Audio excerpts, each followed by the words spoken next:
ఏమో, అమ్మంటే అంతేనేమో. ఆ చేతికి గోరింట పూస్తే గోళ్లకు రంగులద్ది వేళ్లతో సరసమాడే భార్య నుండి పాపకి గుచ్చుకుందని గాజులన్నా వెయ్యని బోసి చేతులాడదెప్పుడైందో.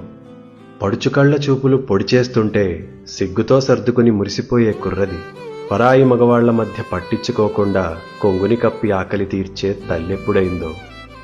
సరదాలు సరిపోక మొగుణ్ణి గిల్లిపెట్టే వనిత సరిగా నిద్ర కూడా లేని ఒంటరి యోధురాలెప్పుడైందో. ఏమో, అమ్మంటే అంతేనేమో. ఉన్న రుచులన్నీ ఊరించి చంపిన బిడ్డ కోసం అడ్డంగా తలూపిన త్యాగం ఎప్పుడు పుట్టింది?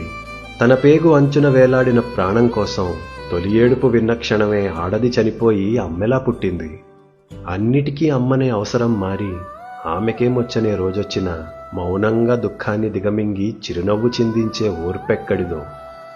కన్నీళ్లతో పాటు కర్తవ్యాన్నిచ్చి కళ్ళొత్తుకుని బిడ్డని సాగన